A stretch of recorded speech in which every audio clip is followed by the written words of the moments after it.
ఈ ఇండిగో యొక్క బిహేవియర్ చూస్తుంటే ప్రతి ఒక్కళ్ళకి కడుపు మండిపోతుంది. 2024లో ఒక నోటిఫికేషన్ ఇష్యూ చేశారు DGCA. వీళ్ళ పైలట్స్ని క్రూని చాలా మట్టుకు వీళ్ళు విపరీతంగా ఎక్స్ప్లాయిట్ చేశారు. ఒక పైలట్ని 12 గంటలు పని చేపిస్తారు. సో ఇండిగో మీద కేంద్రం ఎలాంటి చర్యలు తీసుకునే అవకాశం ఉంది? స్టెప్ బై స్టెప్ వస్తున్నారు. ఫస్ట్ ఆపరేషన్ స్టెబిలైజ్ చేయాలి. ఎందుకంటే ఇండిగో ఒక రోజు 2200 ఫ్లైట్లు ఆపరేట్ చేస్తారు. వీళ్ళందరూ కలిసి ఏం చేశారంటే, వీడు మా బిజినెస్ ని మొత్తం ధ్వంసం చేస్తున్నాడు కెప్టెన్ గోపీనాథ్, వీరు దుకాణం బంద్ చేయాలని చెప్పేసి వాళ్ళందరూ కలిసి కుట్ర చేసి వాళ్ళ దుకాణం బంద్ చేసేస్తారు. DGCAకి తెలియదండి ఈ చట్టం వస్తుందని చెప్పి. వాళ్ళు చెక్ చేయలేదా ఇండిగోతోని? 6 నెలల ముందు చెక్ చేయొచ్చు కదా.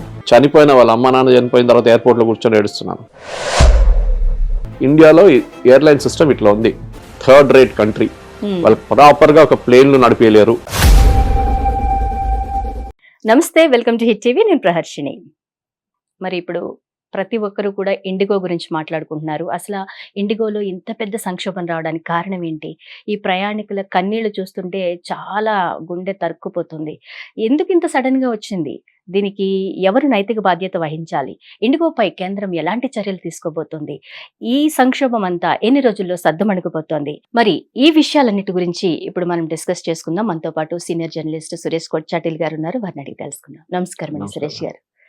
సురేష్ గారు, ఈ ఇండిగో యొక్క బిహేవియర్ చూస్తుంటే ప్రతి ఒక్కళ్ళకి కడుపు మండిపోతుంది. ఎందుకు ఇంత పెద్ద సంక్షోభం రాబోతోంది అని వాళ్ళ ముందుగా ఎందుకు గుర్తించలేకపోయారు? వాళ్ళ నిర్లక్ష్యానికి ఇన్ని వేల మంది ఎయిర్పోర్ట్లో పడిగాపులు కాస్తున్నారు, ఏడుస్తున్నారు. వీటన్నిటికీ ఎవరు నైతిక బాధ్యత వహించాలి? కేంద్రం ఎలాంటి చర్యలు తీసుకోబోతోంది? ఇండిగో డెఫినెట్లీ నైతిక బాధ్యత ఉంటుంది వాళ్ళ మీద.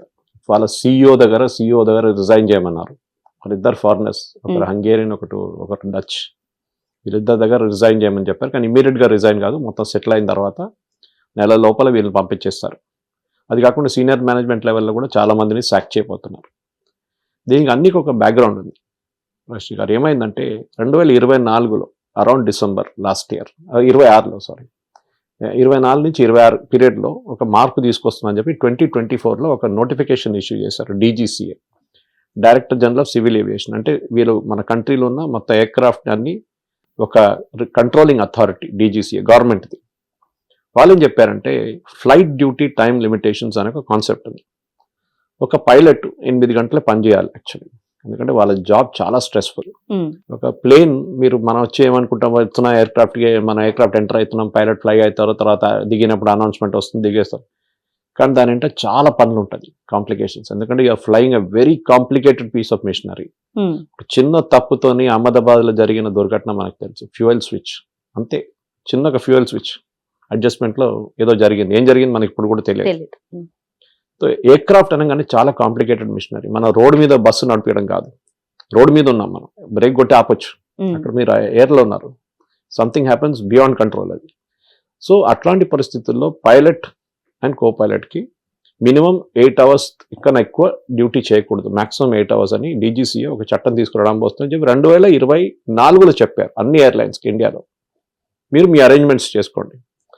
వీళ్ళేం చేస్తున్నారంటే, స్పెషలీ ఇండిగో వీళ్ళ పైలట్స్ని క్రూని చాలా మట్టుకు వీళ్ళు విపరీతంగా ఎక్స్ప్లాయిట్ చేశారు. ఒక పైలట్ని 12 గంటలు పని చేపిస్తారు, 4 గంటల టైపు ఓవర్ టైం ఇస్తారు. కానీ ఒక పైలట్ ల్యాండింగ్ టేక్ ఆఫ్లో, పైలట్ అండ్ ఫస్ట్ ఆఫీసర్ అంటాం, కో పైలట్, వీళ్ళిద్దరు నడిమిట్లో ఒక కోఆర్డినేషన్ ఉండాలి. ఫర్ ఎగ్జాంపుల్, ఒక ఎయిర్క్రాఫ్ట్ వచ్చి ల్యాండ్ చేయగానే దాని బేకి తీసుకెళ్తారు కదా, ప్యాసింజర్స్ దిగుతారు, ఒక డ్రిల్ లాగా ఉంటుంది, అందరు దిగుతారు. అదే టైంలో అక్కడ చెక్ ఇన్ జరుగుంటుంది, రెడీ ఉంటారు. క్లీనింగ్ క్రూ వెయిట్ చేస్తుంటారు, మీరు చూస్తుంటారు గేట్ దగ్గర, మీరు దిగంగానే అక్కడ నిలబడి ఉంటారు. వాళ్ళ లోపల కొంచెం క్లీన్ చేస్తారు. మేబీ 5 minutes 7 minutesలో క్లీనింగ్ అంతా ఫినిష్ అయిపోతుంది. అప్పుడు దాకా ఇన్కమింగ్ ప్యాసింజర్స్ వస్తారు, ఇటువైపు నుంచి ఫుడ్ తీసుకొస్తారు, ఎయిర్క్రాఫ్ట్లో సర్వ్ చేయాల్సిన ఫుడ్. ఇదంతా ఒక డ్రిల్ లాగా ఉంటుంది అన్నమాట. ఒక్కొక్కసారి షిఫ్ట్ కూడా చేంజ్ అవుతుంది. అక్కడే వీళ్ళు వెళ్తారు, కొత్త పైలట్ వస్తారు, ఈ ఏరోస్టర్స్ అందరు వెళ్తారు, క్యాబిన్ క్రూ కొత్త వాళ్ళు వస్తారు. ఈ పైలట్ దగ్గర ఏం చేస్తారు, ఆ టైంలో వాళ్ళు వచ్చి ఆగి నుంచి టేక్ ఆఫ్ చేసేదాకా 1/2 hour to 45 minutes టైం ఉంటుంది. 500 చెక్లు చేస్తారు, 500 చెక్స్. అంటే వాళ్ళు read out, completely computer control కదా. సో వాళ్ళు అంటారు, ఇది అల్టిమీటర్ చెక్ అని పైలట్ చెప్తారు. అప్పుడు కో పైలట్ చెక్ చేస్తాడు, ఎస్ చెక్డ్ అని చెప్తారు. అప్పుడు టిక్ చేసుకుంటారు, నెక్స్ట్. అట్లా 500 చెక్లు ఉంటుంది. అది కాకుండా మీరు చూసుంటారు, ఎయిర్క్రాఫ్ట్ మీరు ఎంటర్ అవుతున్నప్పుడు పైలట్, ఒక కో పైలట్ మన రిఫ్లెక్టివ్ జాకెట్ వేసుకొని తిరుగుతుంటారు కింద. వాళ్ళు ఎయిర్క్రాఫ్ట్ మెయిన్ పార్ట్స్ అన్ని చెక్ చేస్తారు ఫిజికల్ గా, ఇంజిన్ చెక్ చేస్తారు, బ్లేడ్ చెక్ చేస్తారు, కింద ల్యాండింగ్ వీల్స్ చూస్తారు. గ్రౌండ్ క్రూ ఉంటారు కానీ వీళ్ళంతా ఒకసారి ఒక రౌండ్ వేసుకొని వచ్చేస్తారు, వచ్చి మళ్ళీ కూర్చుంటారు సీట్ లో, మళ్ళీ చెకింగ్ మొదలవుతుంది. కాన్స్టెంట్ గా కంట్రోల్ టవర్తో మాట్లాడుతున్నారు.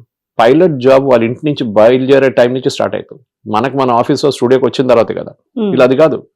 సరే మన దగ్గర కూడా మనకి shoot schedule for the day అని ఇస్తారు, దానికి టాపిక్స్ ఇస్తారు, దాన్ని మనం ప్రిపేర్డ్ గా వస్తాం మెంటలీ. ఓకే, వీళ్ళు కూడా అంతే. వీళ్ళకి పొద్దున ఇంటి నుంచి బయలుదేరే ముందు వెదర్ రిపోర్ట్ వస్తుంది, ఫ్లైట్ షెడ్యూల్ వస్తుంది. ఇక్కడ నుంచి Hyderabad, Delhi to Hyderabad, Hyderabad to Kochi, Kochi to Hyderabad, Hyderabad to Delhi shift అయిపోయింది. సో చాలా అడ్వాన్స్ గా ఉంటారు వాళ్ళకి. మొత్తం వాళ్ళు అక్కడి నుంచి వాళ్ళ ప్రిపరేషన్ స్టార్ట్ అవుతున్నాను. ఎయిర్పోర్ట్ కి రాగానే వాళ్ళకి మళ్ళీ ఒక బ్రీఫింగ్ ఉంటుంది మన డిపార్ట్మెంట్ వాళ్ళ, ఇది వెదర్ డిపార్ట్మెంట్ నుంచి. ఇవాళ వెదర్ ఇట్లా ఉంది, అక్కడ ఒక 300 కిలోమీటర్ కాగానే ఒక డిస్టర్బెన్స్ ఉంది, అది కొంచెం చూసుకోండి, అవాయిడ్ చేయండి, ఈ హైట్ లో ఉందని చెప్పి. Finally take off and landing కూడా చాలా స్ట్రెస్ఫుల్ ఒక పైలట్ మీద. వాళ్ళకి అన్ని హెల్త్ ఇష్యూస్ ఉంటుంది, బీపీ కానీ షుగర్ అన్నీ వచ్చేస్తుంది వాళ్ళకి.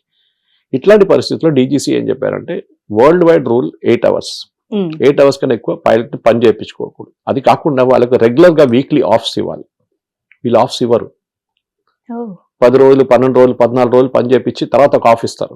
మన దగ్గర స్టాఫ్ కి ఒక రోజు ఆఫ్ ఉంటుంది పక్క, వీళ్ళకి లేదు. అది ఎక్స్ప్లాయిట్ చేసుకున్నారు వాళ్ళు. ఇప్పుడు ఇది ఇండిగో, పర్టికులర్ టు ఇండిగో, టాటాకి ఇంత ప్రాబ్లం లేదు ఎయిర్ ఇండియాలో. ఈ ప్రాబ్లంతో ఏమైందంటే ఈ ఫస్ట్ సడన్లీ 8 అవర్స్ కంప్రెస్ చేసినప్పుడు మీరు 12 గంటలతో పని చేపిస్తున్నారు ఒక క్రూతోని, 2 సెట్ పైలట్స్, ఏరోస్టెస్, క్యాబిన్ క్రూతోని. అంటే 2 షిఫ్ట్లు 24 గంటల్లో. ఇప్పుడు అది 8కి తగ్గింది అనుకోండి, మీకు 3 కావాలి, 3 క్యాబిన్ క్రూస్ కావాలి, 3 సెట్ పైలట్స్ అంటే 6 మంది పైలట్స్. ఇక్కడ క్యాబిన్ క్రూ 6 మంది అని పెట్టుకుందాం, అంటే 18 మంది వారు కావాలి. కానీ మీ దగ్గర ఉన్నది హాఫ్ ఓన్లీ దట్. 12 గంటలు పనిచేస్తున్న 2 పైలట్లు, దాని తర్వాత 12 గంటలు పనిచేస్తున్న 2 పైలట్లు. సడన్ గా ఈ నడిమిట్లో ఉన్న 25% డిసపియర్ అయిపోయారు, పైలట్ లేవు. వీళ్ళు రిక్రూట్ చేయలేదు ఇండిగో. వీళ్ళే 500 మంది పైలట్లుగా అవసరం ఉంది ఇండిగోకి. మినిమం 126 చాలు ఇప్పటికి. As per the latest calculation 126 చాలు. ఎందుకంటే ఉన్న పైలట్ కూడా ఆఫ్ ఇవ్వాలి కదా మీరు. సో ఈ డీజీసీ అని చెప్పారంటే మినిమం 48 అవర్స్ పర్ వీక్ వీళ్ళకి ఆఫ్ ఇవ్వాల్సిందే. చాలా స్ట్రెస్ఫుల్ జాబ్ వీళ్ళది. వీళ్ళు రాత్రి నిద్రపోతే మళ్ళీ 11 గంటలకు హోటల్కి వచ్చి నిద్రపోతారు, మళ్ళీ 6 గంటలకు లేచిపోతారు. మళ్ళీ పని చేయలేము. యాజ్ అ హ్యూమన్ బీయింగ్ మన బాడీకి కూడా కెపాసిటీ ఉంటుంది.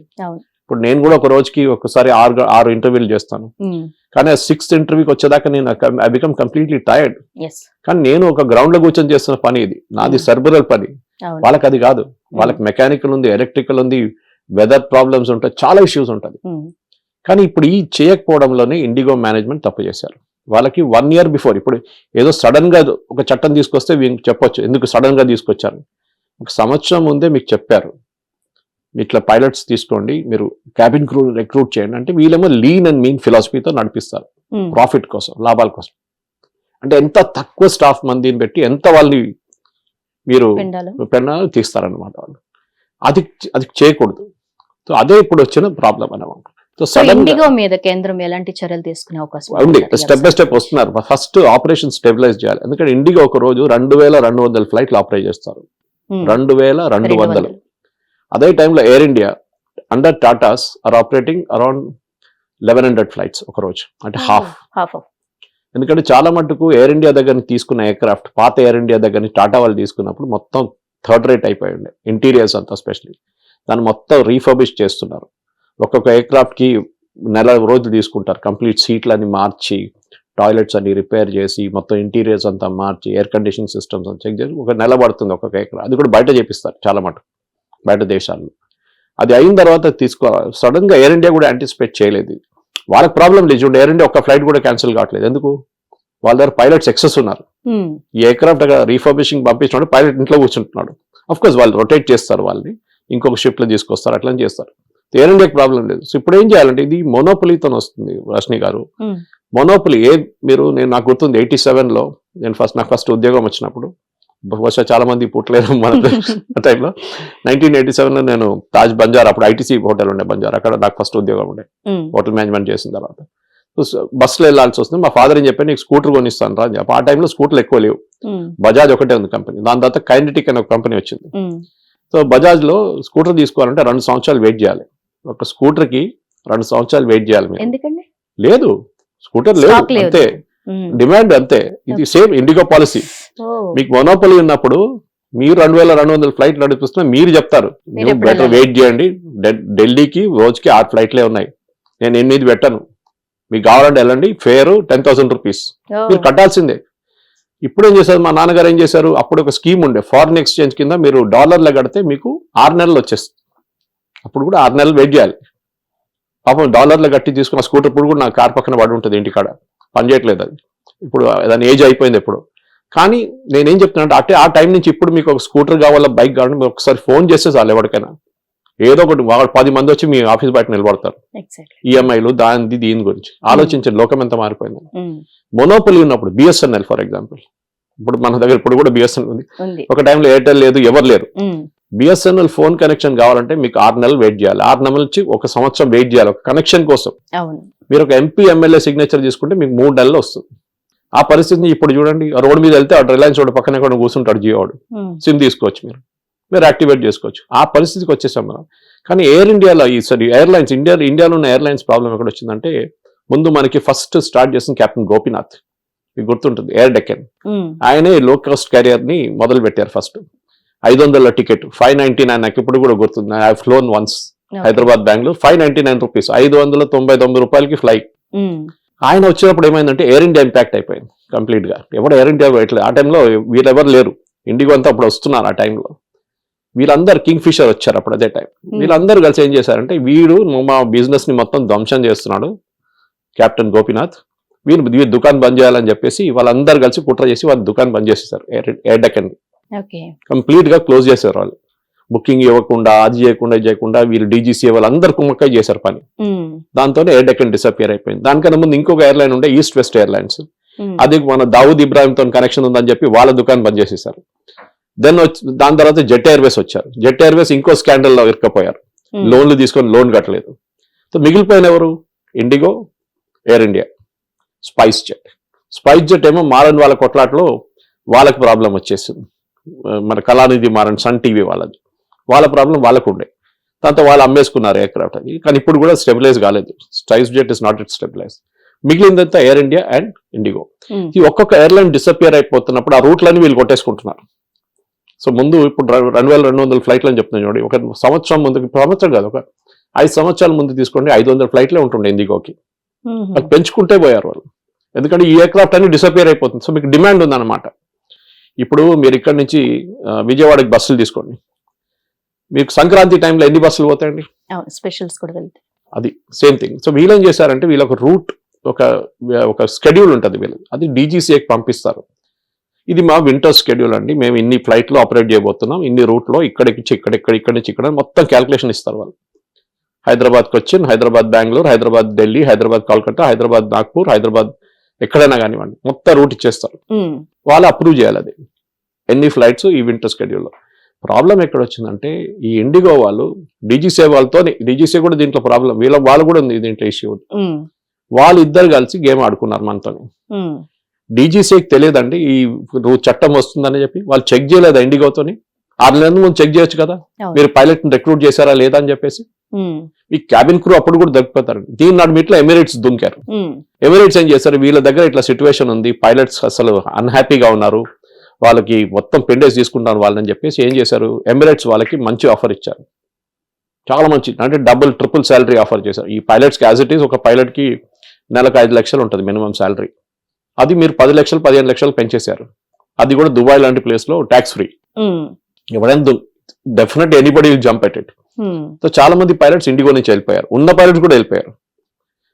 ఇంకో పైలట్ చాలా మంది ఎయిర్ ఇండియా తీసుకున్నారు, ఎందుకంటే టాటా వాళ్ళు ఎండ్ ఆఫ్ ద డే, నేను టాటాలో పనిచేశాను తాజ్ గ్రూప్ లో Bengaluru. So I can tell you, వాళ్ళ హెచ్ఆర్ పాలసీస్ ఆర్ ఎక్సలెంట్, వాళ్ళ ఎంప్లాయీస్ ని చాలా బాగా చూసుకుంటారు. అదే టాటా కంపెనీ అయినా కానివ్వండి, ఓకే, టాటాది ఆల్మోస్ట్ ఒక 80 కంపెనీలు ఉన్నాయి, ఎవరైనా కానీ చూడండి వాళ్ళ హెచ్ఆర్ పాలసీస్ చాలా బాగుంటుంది, ఎంప్లాయీస్ ని చాలా బాగా చూసుకుంటారు. అది నేను ఎక్స్పీరియన్స్ చేశాను యాజ్ అ మేనేజర్. నాకు ఎంప్లాయీకి ఒక హెల్త్ ప్రాబ్లం ఉంటే వాళ్ళ ఇంటికి పంపిస్తారు నన్ను యాజ్ అ మేనేజర్, వెళ్ళి చూసిరా, వాళ్ళు గలువు ఒకసారి, ఒక బాటిల్ జ్యూస్, ఒక ఫ్రూట్ బాస్కెట్ తీసుకెళ్ళు, వాళ్ళ అమ్మ నాన్నతో మాట్లాడి ఏదైనా హెల్త్ ప్రాబ్లం ఉంటే హాస్పిటల్ అడ్మిట్ చేయాలంటే మొత్తం అది చూసుకుంటారు. సో ఈ హెచ్ఆర్ పాలసీస్ మీద ఉంటుంది, మీ ఎంప్లాయీస్ మీరు ఎంత బాగా చూసుకుంటారో వాళ్ళు అక్కడ ఉంటారు మీతో. ఇప్పుడు ఒక చిన్న స్టూడియో అట్లాంటి మన హిట్ టీవీ లాంటి స్టూడియోలో కూడా ఒక స్కెడ్యూలింగ్ ఉంటుంది.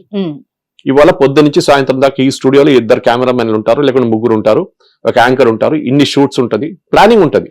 మీరు ప్లాన్ చేయకపోతే ఇవాళ ఒక కెమెరామెన్ తో నడిపించుకుందాం, లేకుంటే యాంకర్ వెళ్ళి కెమెరా ఆన్ చేస్తా అంటే అది కాదు కదా. ఎవరి పని వాళ్ళు చేయాల్సిందే. మీ మేనేజర్ కి రెస్పాన్సిబిలిటీ అది. మేనేజర్ టాప్ మేనేజ్మెంట్ తో మాట్లాడాలి. ఓకే, నెక్స్ట్ మంత్ నుంచి మన షెడ్యూల్ కొంచెం పెరుగుతుంది, యాంకర్ డబుల్ చేయాలి, కెమెరామెన్ డబుల్ చేయాలి, రన్ షిఫ్ట్లు చేయాలి. అట్లా ఉన్నప్పుడు you have to plan according to. IndiGo వాళ్ళు ప్లాన్ చేయలేదు, డెలిబరేట్. వాళ్ళేమనుకుంటారంటే గవర్నమెంట్ కదా చూసుకుందాం, అప్పుడు వచ్చినప్పుడు వాళ్ళే దిగొస్తారు కిందకని. ఇప్పుడు దిగొచ్చారు గవర్నమెంట్ కాదు, ఎందుకంటే ఈ క్రైసిస్ టైడ్ ఓవర్ చేయడానికి. ఇప్పుడు నిన్నటిది ఆన్ టైం పర్ఫార్మెన్స్ అంటే కరెక్ట్ ఎయిర్క్రాఫ్ట్ అని టైంకి వెళ్ళింది నిన్న 70%. ఇప్పుడు కూడా 30% క్యాన్సిలేషన్ జరిగింది నిన్న. ఇవాళ బహుశా తగ్గి 20కి వచ్చేస్తుంది. With in about 3-4 days normal operations కి వచ్చేస్తారు. కానీ దీంట్లో పెద్ద లెసన్ ఒకటి ఉంది.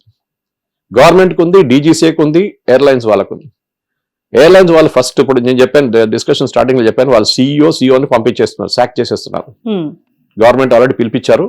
ఇవాళ ఐ థింక్ 11 o'clock డిస్కషన్ ఉంది డీజీసీఏలో. వాళ్ళకి నోటీస్ ఇచ్చేస్తారు. వాళ్ళు ప్రైవేట్ ఆర్గనైజేషన్, గవర్నమెంట్ డిక్టేట్ చేయలేరు. కానీ గవర్నమెంట్ వాళ్ళ బోర్డ్ ఆఫ్ డైరెక్టర్స్ చెప్పేస్తారు వీళ్ళిద్దరిని సాక్ చేయాలి. Because responsibility starts at the top. నేను చైర్మన్ గా ఉన్నాను, నేను ఎండీగా ఉన్నాను, నన్ను ముట్టలేను, సారీ. మీరు ఇంత పెద్ద ప్రాబ్లం క్రియేట్ చేస్తారు. ఎంతో మంది, కొంతమంది వాళ్ళ అమ్మ నాన్న చనిపోయిన తర్వాత ఎయిర్పోర్ట్ లో కూర్చొని ఏడుస్తున్నారు వెళ్ళలేక. ఒక కపుల్ అయితే ఆన్లైన్ రిసెప్షన్ చేసుకున్నారు ఎయిర్పోర్ట్ లో కూర్చొని. చాలా విషయాలు మనం చూస్తుంటే అబ్బా అని బాధ అనిపిస్తుంది. ప్లాన్ చేస్తున్నాం. ఇప్పుడు ఫ్లైట్ లో జర్నీ అంటే చాలా వ్యయ ప్రయాసాలకు వచ్చి చాలా ఖర్చు పెట్టుకుని తక్కువ టైంలో వెళ్ళిపోవచ్చు, మన వర్క్స్ అవుతాయి అన్న దాంతోనే ఎక్కువ బుక్ చేసుకుని వెళ్తూ ఉంటారు. 7th wonder in the sky IndiGo అని చెప్పి చాలా గర్వంగా అనౌన్స్ చేసుకున్నారు. మరి పుతిన్ వచ్చినప్పుడు భారత్ పై ఇది ఒక కుట్ర కోణంలో వీళ్ళు ఇలాంటి ఇష్యూని రేస్ చేస్తారని అనుకోవచ్చు అంటారా? ఇండైరెక్ట్ గా ఉండొచ్చు. మీకు గుర్తుంటుంది, ట్రంప్ వచ్చినప్పుడు ఢిల్లీ రైట్స్ క్రియేట్ చేశారు. ఢిల్లీలో పెద్ద సంఘర్షణ జరిగింది, చాలా మంది చనిపోయారు, 40 మంది. ట్రంప్ ఎగ్జాక్ట్లీ వచ్చిన టైంలో చేస్తారు. దాంట్లో చాలా మంది ఇప్పుడు జైల్లో ఉన్నారు. షర్జీల్ ఇమాము వీళ్ళందరూ గ్యాంగ్ అంతా అక్కడ జైల్లో ఉన్నారు అనమాట. ఇది ఒక నేషన్, మీరు ఒక నేషన్ నడిపి ఒక ఇంత భారతదేశంలో ఇంత పెద్ద రాష్ట్రంలో ఇది జరగడం అనేది ఇంటర్నేషనల్ ఇమేజ్ దెబ్బతిన్నది. We're become a joke in front of the world. ఒక మీరు ఎయిర్లైన్ నడిపించలేరా? గవర్నమెంట్ జాబ్ కాదు ఎయిర్లైన్ నడిపించడం, కానీ మీ సిస్టమ్స్ మీరు సెటప్ చేయలేదు కరెక్ట్ గా. ఇప్పుడు ఇండియన్ ఎయిర్లైన్స్ పక్కన పెట్టండి మీరు, అంటే ఇండియన్ ఎయిర్లైన్స్ అంటే ఎయిర్లైన్స్ ఇన్ ఇండియా పక్కన పెట్టండి, మన రైల్వే చూడండి. రోజుకి 16 లక్షల మంది ట్రావెల్ చేస్తారండి. ఓకే, రోజుకి. అది depends on number. Some times 3 లక్షల నుంచి 5 లక్షల నుంచి 8 లక్షలు, దట్ కీప్స్ డిఫరెన్షియేటింగ్. కానీ we move the largest amount of passengers in the world. Railways వాళ్ళ ప్లానింగ్ చూడండి, ఎన్ని ట్రైన్స్ ఉన్నాయి. ఒక్కొక్క స్టేషన్ నుంచే మీకు ఒక 50-60 ట్రైన్స్ ఉంటాయి రోజుకి. ప్లానింగ్ చూడాలి. అదే ట్రాక్ మీద పోవాలి ట్రైన్స్. ఒక ట్రైన్ వెనక ఒక ట్రైన్ 5 నిమిషాలు డిఫరెన్స్ ఉంటుంది. మీ ప్లానింగ్ పర్ఫెక్ట్ లేకపోతే మొత్తం ధ్వంసం అయిపోతుంది. దేశం వచ్చి స్టాండ్ స్టిల్ అయిపోతుంది. ముందు ఎయిర్లైన్ లో ట్రావెల్ చేయడం లగ్జరీ ఉండే, ప్రశ్న కాదు, మీకు తెలిసిందే. కానీ over a period of time ఇప్పుడు మిడిల్ క్లాస్ వాళ్ళు కూడా చాలా మటుకు రైల్వే స్టేషన్ లాగా అయిపోయింది, బస్ స్టేషన్ లాగా అయిపోయింది అంటారు చాలా మంది. కరెక్ట్. క్రౌడ్ చూస్తే అలా అనిపిస్తుంది. ఎందుకంటే చాలా మంది ఏమంటారు, నేను కేరళకి వెళ్ళాలంటే for example I'm travelling on 23rd, నాకు డైరెక్ట్ కొచ్చిన్ ఫ్లైట్ దొరకలేదు. చూస్తే శబరిమల సీజన్ లో 16,000 టికెట్, నార్మల్ 5,000 ఉంటది. సరే, నో ప్రాబ్లం. పక్కన కోయంబత్తూర్ ఉంది, అక్కడ నుంచి కూడా మా ఇంటికి 2.5 hours లో ట్రావెల్ చేయొచ్చు. మా అమ్మగారి 84th బర్త్డే దానికి వెళ్తున్నాను. సో దానికోసం చూస్తే నేను కోయంబత్తూర్ ఫ్లైట్ బుక్ చేసుకున్నాను 23rd. ఇప్పుడు నాకు భయం ఉంది, ఆ ఫ్లైట్ ఆ రోజు వెళ్తుందా లేదా, ఆ టెన్షన్ ఒకటి ఉంది. సో బ్యాకప్ గా బస్సు బుక్ చేసుకున్నాను. ఎందుకంటే ఇది పోకపోతే దీంట్లో వెళ్ళొచ్చు అని చెప్పేసి. అది కూడా 16 hours 18 hours వెళ్ళిపోతుంది అది. కానీ అది కాదు, ఈ 16 గంటలు ట్రావెల్ చేయకుండా నేను 3 గంటల సేపట్లోనే ట్రావెల్ చేయగలను అంటే నాకు అది advantage. 1.5 hour travel, 1.5 hour flight. కానీ ప్రాబ్లం ఏంటంటే మిడిల్ క్లాస్ మనం యాక్సెప్ట్ చేసాం ఎయిర్లైన్ అనేది. కానీ ఇప్పుడు సడన్ గా పెళ్లికి వెళ్తున్న వాళ్ళు ఉన్నారు, ఇంటర్వ్యూకి వెళ్తున్న వాళ్ళు ఉన్నారు, ఆపరేషన్ చేయించుకున్న వాళ్ళు, ఇట్లా డెత్ జరిగిన వాళ్ళకు ఉన్నారు, ఇంటర్నేషనల్ ఫ్లైట్స్ నుంచి వచ్చిన వాళ్ళు. మా ఫ్రెండ్ ఒకరు US నుంచి వచ్చారు నిన్న మొన్న, ఫ్యామిలీ ఫ్రెండ్. కోయంబత్తూర్కి వెళ్ళాలి ఉండే, ఆయన సిస్టర్ కలిసి నిన్న పొద్దున ఫ్లైట్ క్యాన్సిల్ అయింది, ఫస్ట్ ఫ్లైట్. అసలు అందరి స్కెడ్యూల్ మారిపోతుంది కదండి. ఆఫ్టర్ ఫ్లైట్ బుక్ చేశారు 2:30, అది కూడా క్యాన్సిల్ అయిపోయింది. తర్వాత సాయంత్రం బస్ తీసుకొని వెళ్ళారు, ఆ బస్ ఏమో బెంగళూరు దగ్గర ఫెయిల్ అయింది. ఆలోచించండి, US వాళ్ళ ఇమేజ్ ఏముంటుంది మనది. అక్కడి నుంచి వచ్చిన వాళ్ళు కూడా తిడతారు, మన దేశం ఏం దేశం అది, ఒక మంచిగా ఫ్లైట్ నడిపిలేరా వీళ్ళని చెప్తారు. తిట్టేది మోదీ గారిని, మోదీ గారు కాదు కదా ఫ్లైట్ నడిపించేది. కానీ ఇమేజ్ ఓవరాల్ దెబ్బతింటుంది. ఇండియా మీరు అడిగిన ప్రశ్నకి అదే ఆన్సర్ అన్నమాట. In front of the world ఇండియాలో ఎయిర్లైన్ సిస్టమ్ ఇట్లా ఉంది, థర్డ్ రేట్ కంట్రీ. వాళ్ళు ప్రాపర్ గా ఒక ప్లేన్ నడిపేయలేరు. తప్పు అందరిది దీంట్లో, DGCA, IndiGo and of course government. ఇప్పుడు చాలా మంది రామ్మోహన్ నాయుడు గారిని తిడుతున్నారు, మీకేంటి మీరు నిద్రపోతున్నారు ఇప్పుడు దాకా, మీకు తెలియదు అదంతా. అసలు ఆయన నైతిక బాధ్యత వహించి రాజీనామా చేయాలి. రాజీనామా చేయడం చాలా ఈజీ, రాజీనామా చేయడం కాదు. ఇది ఇంకొకసారి జరగకుండా చూసుకోవాలి. దానికి మెయిన్ థింగ్ ఏం చేయాలంటే మోనోపోలీ బ్రేక్ చేయాలి. మరి ఇబ్బందులు పడుతున్న ప్రయాణికులకి నష్టపరిహారం ఎవరు చెల్లిస్తారు? నష్ట పరిహారం అని లేదండి. ఇప్పుడు కొంతమంది ప్రాబ్లం ఎక్కడ వచ్చిందంటే, కొంతమంది వాళ్ళ డెస్టినేషన్ చేరుకున్నారు, ఇక్కడ నుంచి బాంబే వెళ్ళారు, ముంబై వెళ్ళిపోయారు, లగేజ్ రాలేదు, లగేజ్ కలకటాలో పడిందంట, ఎక్కడికక్కడ కుట్ల కింద లగేజ్. మామూలు టైంలోనే లగేజ్ కి సెక్యూరిటీ లేదు. ఇది మనది కాదు ప్రాబ్లం, ఇది హీత్రోలో కూడా ఉంది. ఇది మీరు ఇండియా అనుకుంటారు కానీ లండన్ లో చాలా స్టాండర్డ్ జోక్. హీత్రో నుంచి మీరు లండన్ నుంచి భారతదేశానికో యుఎస్ కో లేకుంటే యూరోప్ లో ఎక్కడ వెళ్తున్నారు, ఆఫ్రికాకి వెళ్తున్నారు అంటే మీరు లగేజ్ రాదు కరెక్ట్ టైంకి. అక్కడ పెద్ద ప్రాబ్లం ఉంది, ఇప్పుడు కూడా ఉంది. ఆలోచించండి, ఇంత పెద్ద అడ్వాన్స్ నేషన్ బ్రిటన్, అక్కడ ఇప్పుడు కూడా లగేజ్ ప్రాబ్లం ఉంది. చూస్తారు ఒక 10-20 వేల లగేజ్ పీసెస్ పడి ఉంటే ఒక్కొక్క కార్నర్ లో, ట్రాక్ చేయలేకపోతున్నారు వాళ్ళు. మన దగ్గర ఓకే స్లైట్లీ బెటర్, ప్రాబ్లం లేదు ఇండియాలో. కానీ ఇప్పుడు ప్రాబ్లం వచ్చింది, ఎందుకంటే వీళ్ళు గ్రౌండ్ స్టాఫ్ లేరు, అది స్కానింగ్ కరెక్ట్ గా జరగట్లేదు, ఎక్కడి నుంచి ఎక్కడికి వెళ్ళాలని తెలియట్లేదు, ఎక్కడికో వెళ్ళిపోతుంది బ్యాగేజ్ అది. సో మీరు అడిగిన దానికి నష్టపరిహారం అని కాదు, ఒక ఎమోషనల్ లాస్ కూడా ఉంది ఒకటి. చాలా మంది పెళ్లిళ్ళు మిస్ అయ్యారు, వాళ్ళ సొంత సిస్టర్ పెళ్లి, బ్రదర్ పెళ్లి మిస్ అయిపోయింది. ఇది కాకుండా మీరు చెప్పినట్లనే ఎల్డర్లీ పీపుల్ ఉన్నారు, వాళ్ళు ఏదో హెల్త్ ఇష్యూకి వెళ్తున్నారు, ట్రీట్మెంట్కి వెళ్తున్నారు, ఆ ప్రాబ్లం వచ్చింది. చనిపోయిన వాళ్ళ అమ్మ నాన్న చనిపోయిన తర్వాత ఎయిర్పోర్ట్ లో కూర్చొని ఏడుస్తున్నారు వెళ్ళలేక. చాలా ఉన్నాయి ఇట్లాంటిది, చాలా ఇష్యూస్ జరిగింది లాస్ట్ 1 వీక్ లో. లెసన్ ఏంటంటే, దీని నుంచి ప్లానింగ్ చేయకపోతే you will have this problem. అక్కడ మీరు రామ్మోహన్ నాయుడు గారి గురించి మాట్లాడుతున్నప్పుడు ప్లానింగ్ ఉండాలి, గవర్నమెంట్ అథారిటీ చూపియాలి. మీరు అశ్విని వైష్ణవ్ ఎట్లా నడిపిస్తున్నారు ఇండియన్ రైల్వేస్, ఆయన పాపం 3 మినిస్ట్రీస్ హ్యాండిల్ చేస్తున్నారు, information technology, railways and something else, 3 ఉంది ఆయన దగ్గర. అప్పుడు కూడా to a large extent trains ఇప్పుడు క్లీన్ అయినాయి, వందే భారత్ లాంటి ట్రైన్స్ నడుస్తున్నాయి, అన్ని టైంకి వెళ్తున్నాయి, ప్రాబ్లం ఏం లేదు కదా. మీరు మైక్రో కంట్రోల్ చేయాల్సింది. మీరు ఒఫీషియల్స్ మీరు ఎడిసేస్తే వాళ్ళు పండుగ చేసుకుంటారు. వాళ్ళు officials had to be account. DGCA వాళ్ళని కూడా సాక్ చేయాలి, వాళ్ళ చీఫ్ ని సాక్ చేశారు మొన్న. డీజీసీఏ చీఫ్ ని తీసేశారు, కొత్తని పెట్టారు, కొత్త ఆయన తీసుకొచ్చారు. డీజీసీఏ వాళ్ళు కూడా తప్పు ఉంది దీంట్లో, వీళ్ళందరూ రెస్పాన్సిబుల్ సిస్టమ్ లో. ఇది ఒక చాలా వేకప్ కాల్ ఇండియన్ గవర్నమెంట్ కి, ఇండియన్ బ్యూరోక్రసీకి అండ్ ప్రైవేట్ సెక్టర్ కి. బ్యాన్ చేస్తే ఇంకా పెద్ద ప్రాబ్లం అవుతుందమ్మా. ఎవరు ఆపరేట్ చేస్తారు 200 ఫ్లైట్లు, 2200 ఫ్లైట్లు ఒక రోజుకి? మీకు ఎయిర్పోర్ట్ లో మొత్తం కేస్ వచ్చేస్తుంది. You stabilise the operations first. ఇప్పుడు 70% దాకా నిన్న ఆన్ టైం పర్ఫార్మెన్స్ ఉండే, ఇవాళ 80 అవుతుంది. బహుశా ఇంకా 2 రోజుల్లో it will come to back to 90-95% flights వచ్చేస్తుంది, ఆన్ ట్రాక్ వచ్చేస్తుంది. దాని తర్వాత సొల్యూషన్ కి రండి. ఫస్ట్ సిఇఓని పంపించేసండి ఇంటికి. వాళ్ళ టాప్ మేనేజ్మెంట్ లో వాళ్ళ ఆపరేషన్స్ మేనేజర్, వాళ్ళ ఆపరేషన్స్ డైరెక్టర్, వాళ్ళందరినీ రిజైన్ చేయించాలి. అది గవర్నమెంట్ ఆల్రెడీ ఆర్డర్ ఇచ్చేసారు. వీడు ఒక్కడు ఉండకూడదు ఇక్కడ. కానీ ఇమీడియట్ గా వాళ్ళు తీయలేం కదా, వాడి బదులు ఇంకొక కూర్చోవాలి అక్కడ వచ్చి, ఎక్స్పీరియన్స్ ఉన్న వాళ్ళు ఉండాలి. అదంతా చేసిన తర్వాత వీళ్ళని స్లోలీ 3 నెలలు తీసేసేయాలి. నెక్స్ట్ మోనోపొలీ బ్రేక్ చేయండి. టాటాస్ ఇప్పుడు 1200 ఫ్లైట్ నడిపిస్తుంటే వాళ్ళ దగ్గర మీరు 1600 పెంచమని చెప్పాలి గవర్నమెంట్. వీళ్ళని 2200 నుంచి 1600 తీసుకురండి. అప్పుడు కాంపిటీషన్ ఉంటుంది, అప్పుడు వీళ్ళు ఇట్లాంటి పనులు చేయరు నెక్స్ట్ టైం నుంచి. పైలట్ రిక్రూట్మెంట్, పైలట్ ట్రైనింగ్ చాలా ఇంపార్టెంట్. ఒక పైలట్ మీరు ఇంకొక కంపెనీకి తీసుకోవాలంటే, ఇప్పుడు మన దగ్గర ఒక కెమెరామెన్ ఇంకొక కెమెరా స్టూడియోని తీసుకోవాలంటే చాలా ఈజీ ప్రాసెస్, బహుశా 1 మంత్ నోటీస్ మాక్సిమం. ఒక పైలట్ ఇంకొక కంపెనీకి తీసుకోవాలంటే, ఇప్పుడు for example IndiGo, air India నుంచి ఒక పైలట్ తీసుకోవాలంటే 1 year notice. 1 year notice. Pilot, co pilot 6 months. ఎందుకంటే ఆ ఎయిర్లైన్ కూడా ఎఫెక్ట్ అయిపోతారు కదా, వాళ్ళ ప్లానింగ్ మొత్తం దెబ్బతింటది. వాడు రేపు నేను పొద్దున్న నుంచి రానంటే ఎట్లా ఉంటుంది అది? రేపు పొద్దున్న నుంచి నేను రాను అంటే ఎవరు ఫ్లై చేస్తారు ఎయిర్ క్రాఫ్ట్ అది? సో 1 year నోటీస్ ఉంటుంది వాళ్ళకి. సో మీకు రెడీమేడ్ గా మార్కెట్లో దొరకరు, బయట నుంచి తెప్పించుకుంటారా ఫారిన్ కంట్రీస్ నుంచి అంటే అది ఇంకా ప్రాబ్లం ఉంది. వాళ్ళు ఇక్కడ వచ్చిన తర్వాత 737 ఫ్లై చేస్తారా, లేకుంటే ఎయిర్బస్ A320 ఫ్లై చేస్తారా, దాని మీద ఉంటుంది నెక్స్ట్ ఈ క్యాల్కులేషన్. దానికి రీకాలిబ్రేషన్ ఉంటుంది, దానికి సర్టిఫికేషన్ ఉంటుంది, అన్ని నడుస్తుంటుంది. So overall the bigger picture, ఈ అన్నిట్లో పెద్ద లెసన్ ఏంటంటే మీ ప్లానింగ్ పర్ఫెక్ట్ గా ఉండాలి. మీకు 1 సంవత్సరం ముందే టైం ఇచ్చారు, మీరు దాన్ని పట్టించుకోలేదు. మీరు మళ్ళీ నేను లాభాలు నడిపించాలి, నేను ఎంత తక్కువ స్టాఫ్తో నడిపించుకుంటామో అంత మంచిది అన్నారు. ఇప్పుడు జిహెచ్ఎంసీ తీసుకోండి, మీరు ముందు మన దగ్గర కాలేజ్లో ఉన్నప్పుడు నేను ఈవెన్ ఉద్యోగం చేస్తున్నాడు ఫస్ట్ అంతా ఈ ప్రైవేట్ వాళ్ళు లేకుండే, గవర్నమెంట్ వాళ్ళే చేస్తుండే, జిహెచ్ఎంసీ వాళ్ళే స్వీపింగ్ చేస్తుండే రోడ్ అంతా. రారు, వారానికి ఒకసారి కనిపిస్తారు మీకు. గార్బేజ్ లిఫ్టింగ్ కూడా అంతే ఉండే సంగతి. రోడ్ లో గార్బేజ్ పడి ఉంటుండే. గార్బేజ్ ఆర్ఈ వాళ్ళకి ఇచ్చేస్తారు, రామ్కి వాళ్ళకి. స్వీపింగ్ మొత్తం ప్రైవేటైజ్ 25,000 మంది స్వీప్ చేస్తున్నారు హైదరాబాద్ రోడ్ల మీద. ఇప్పుడు చూడండి, ఎక్కడైనా మీరు అప్రిషియేట్ చేస్తారు వాళ్ళని, ఎప్పుడు కనిపిస్తారు వాళ్ళు రోడ్ల మీద, పొద్దున కానీ రాత్రి కానీ. That is the difference.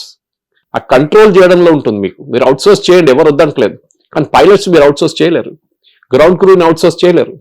అది మీరు చూసుకోవాలి, మీరు కోర్ కాంపిటెన్స్ అది. And such a big airline, ఇంత పెద్ద ఎయిర్లైన్ 2,200 మంది పెట్టుకుని మీరు కంట్రోల్ చేయకపోతే దెన్ మీరు ఇన్కాంపిటెంట్ ఫెలో, మిమ్మల్ని రాజీనామా చేసి ఇంటికి పంపించేసేయాలి అంతే.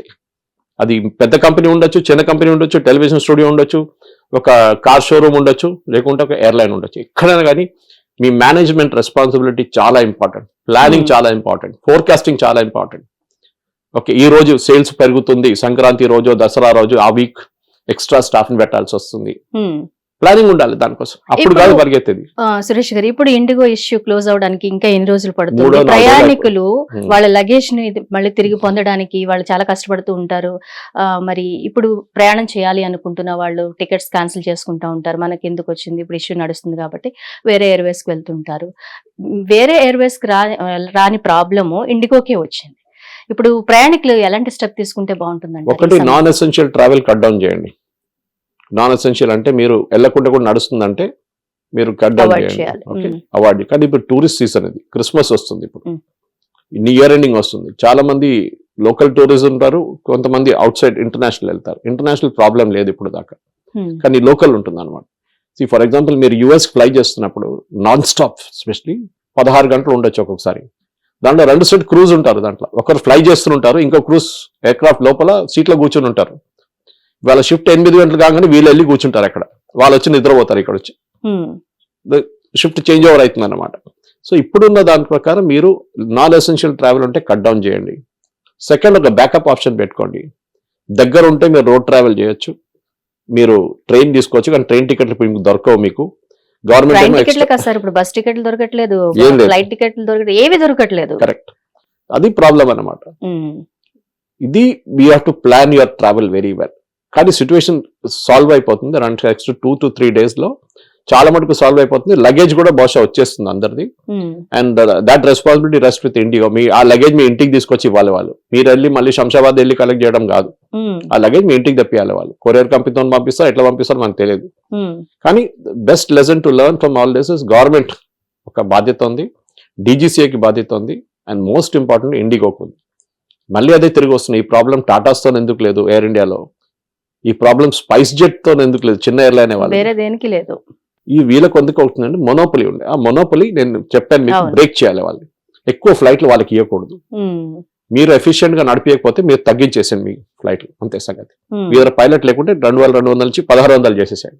That is the solution for this. So as early as possible త్వరగానే ఈ సమస్య ఒక కొలిక్కి వచ్చేసి ప్రయాణికులందరూ సుఖంగా వాళ్ళ గమ్యాలకు చేరుకోవాలని, ఎలాంటి ప్రాబ్లమ్స్ లేకుండా క్లియర్ అయిపోవాలని కోరుకుందామండి. Thank you very much. Hit TV app, ఇందులో short news, live news, entertainment shows, movies, digital magazines తో పాటు మీ జిల్లా వార్తలను కూడా ఫ్రీగా చూడొచ్చు. ఇంకెందుకు ఆలస్యం, వెంటనే హిట్ టీవీ యాప్ ని డౌన్లోడ్ చేసుకుని ఫ్రీగా ఎంటర్టైన్మెంట్ పొందండి. Hit TV app. Hit TV app. Please download hit TV app. Hit TV app ని ఫ్రీగా డౌన్లోడ్ చేసుకుని ఎంజాయ్ చేయండి. మీకు నచ్చిన ఎంటర్టైన్మెంట్ కోసం హిట్ టీవీ యాప్ ని ఫ్రీగా డౌన్లోడ్ చేసుకుని ఎంజాయ్ చేయండి. హిట్ టీవీ యాప్ ని డౌన్లోడ్ చేసుకుని ఆస్వాదించండి, ఆశీర్వదించండి. ఇంతమంది సెలబ్రిటీలు హిట్ టీవీ యాప్ ని డౌన్లోడ్ చేసుకోండి అని చెప్తున్నారంటే ఎంత మంచి యాప్ ఆలోచించండి. అమెరికా అమెరికా అమెరికా అమెరికాలో చదవాలనుకునే వాళ్ళకి విశ్వసనీయమైన పేరు మన శౌర్య కన్సల్టెన్సీ. UK లో 1 year masters, UK లో 1 year masters, 2 years work permit up to 5 years visa. Contact Saurya Consultancy. Contact 89851 89851.